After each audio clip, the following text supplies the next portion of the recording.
अस्सलाम वालेकुम दोस्तों, आप देख रहे हैं फुली फॉरवर्ड यूट्यूब चैनल। मेरा नाम है आज़म और रेफ्रिजरेटर हमारे पास आया है जिसमें फ़ॉल्ट ये है कि ये कूलिंग नहीं कर रहा। कूलिंग बिल्कुल भी नहीं कर रहा है। या तो कंप्रेसर ख़राब होगा, जाहिर सी बात है, रिले ओवरलोड ख़राब हो सकती है, या फिर इसका जो कूलिंग सिस्टम है कंडेंसर में लीकेज, एवापोरेटर में लीकेज, कहीं ना कहीं लीकेज हो सकती है। गैस नहीं होगी या फिर कंप्रेसर का इशू होगा। वायरिंग का इशू भी हो सकता है कि कंप्रेसर चल ही ना रहा हो। तो इसीलिए हमने रिले ओवरलोड उतार दी है और एक पॉइंट डायरेक्ट ऊपर कॉमन पे थिम्बल हो या फिर इस तरह से आपके पास लीड हो, तो एक डायरेक्ट ऊपर कॉमन पे और दो नीचे पॉइंट है। जो लेफ़्ट वाला आगे वाला पॉइंट है, लेफ़्ट वाला, ठीक है, दूसरी साइड पे आप देख रहे हैं नीचे लेफ़्ट वाला, उसके ऊपर मैं लगा रहा हूँ। कोशिश नहीं बल्कि 100% आपने यही देखना है कि आपस में नहीं शॉर्ट होने चाहिए। आपस में शॉर्ट होंगे तो भाई पीछे ब्रेकर वो ट्रिप करेगा। ब्रेकर ना लगा होगा तो फिर तो ये स्पार्क करेगा। ठीक है, एक कॉमन ऊपर और नीचे एक पॉइंट आपका फ्री है, वो आपका राइट साइड की तरफ स्टार्टिंग वाला 20 ampere per maximum ampere per, यानी कि जो 20 एम्पेयर है, तो इस पे मैं सेट करके इसका क्लैम्प मीटर जो है क्लैम्प यहाँ पर इसकी वायर पे लगा देता हूँ। यहाँ पर रख लेते हैं ताकि हम इसका कंप्रेसर सही से चेक कर पाएँ। मीटर से तो मैंने वैसे इसकी देखी है, तीनों पॉइंटों में रेजिस्टेंस आ रही है और शॉर्ट भी नहीं बता रहा। तो सिर्फ इतना ही नहीं, हमने अभी और भी कुछ सीखना है। तो अभी जैसे ही स्विच ऑन किया तो सॉरी मैंने जो फ्री पॉइंट था उसको नीचे वाले पॉइंट के साथ टार्क दिया, मतलब टच किया, तो आपने देखा था टार्क भी हुआ था, स्पार्क निकला था। और रेफ्रिजरेटर का कंप्रेसर जो है वो भी चल पड़ा है, बिल्कुल ठीक चल रहा है। मतलब फ़िलहाल हमें तो ये फील हो रहा है कि ये चल रहा है जैसे चलता है, नॉर्मल साउंड भी इसका हर चीज़ वो, और अम्पेयर भी इसके ठीक है। 2 एम्पेयर ले रहा है, एक बड़ा 4 का कंप्रेसर, शायद एक बड़ा 5 का है। तो यहाँ पर जितना भी एम्पेयर लेकिन चल रहा है। अभी डिस्चार्ज बिल्कुल भी गर्म नहीं हो रहा। यानी कि अभी डाउट है कि इसमें गैस लीक हो सकती है।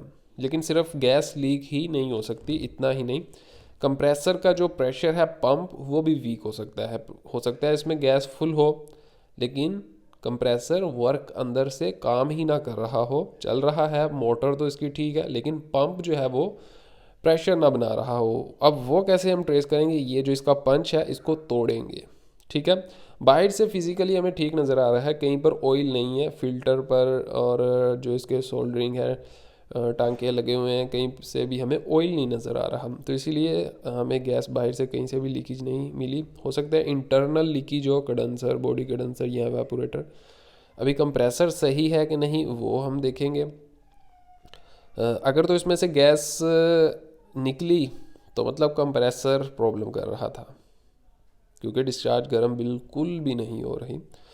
और अगर इसमें से गैस निकलती है तो फिर मतलब कि इसमें गैस है लेकिन कंप्रेसर काम नहीं कर रहा।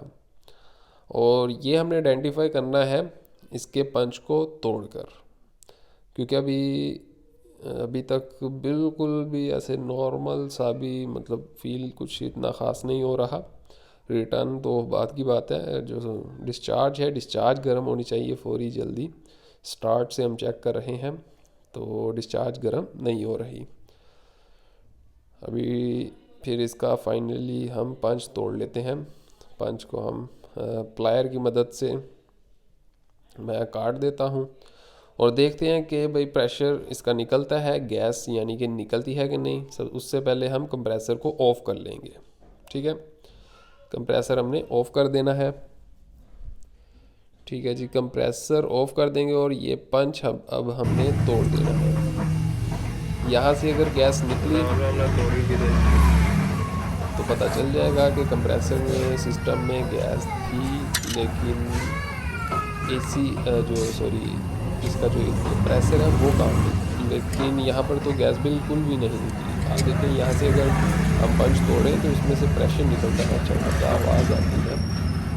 और कई बार तो निकलते हुए नज़र भी आ रहा होता है प्रेशर ऑयल के साथ इस तरह से, लेकिन यहाँ पर कुछ भी नहीं, तो मतलब इसमें गैस नहीं है, बिल्कुल भी नहीं। तो ये तो क्लियर हो गया कि इसमें गैस नहीं है। हमें एवापोरेटर को अलग से, कंडेंसर को अलग से प्रेशर देकर ये क्लियर करना होगा कि इसमें गैस है कि नहीं।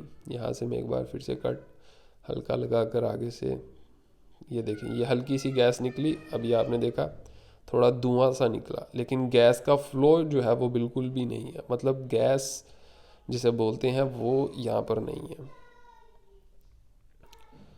गैस जो है ये तो एक जैसे फॉग निकलती है वो है, गैस प्रेशर से बिल्कुल भी नहीं आई और इसमें गैस नहीं है। अभी इसका सलूशन ये है कि इसके कंडेंसर को, एवापोरेटर को अलग अलग से प्रेशर दे दिया जाए, जिसमें लीकेज है उसको क्लियर कर दिया जाए। मैंने इस पर वीडियोस ऑलरेडी बना रखी हैं, कंडेंसर एवापोरेटर को प्रेशर कैसे दिया जाता है, और एहतियातन कंप्रेसर का हम पंप भी चेक कर लेंगे, और उस पर भी मैंने वीडियो ऑलरेडी बना रखी है कि कंप्रेसर का प्रेशर जो है वो कैसे चेक किया जाता है। कंप्रेसर को आपने सक्शन डिस्चार्ज, वो दूसरी तरफ जो पाइप है वो कनेक्ट, वो आपने डिस्कनेक्ट करने हैं, और जो डिस्चार्ज है वहाँ से आपने इसका सही से प्रेशर चेक कर लेना है कि प्रेशर बना रहा है कि नहीं, सक्शन कर रहा है कि नहीं। कंप्रेसर भी क्लियर हो जाएगा और लीकी जो है वो भी क्लियर हो जाएगी।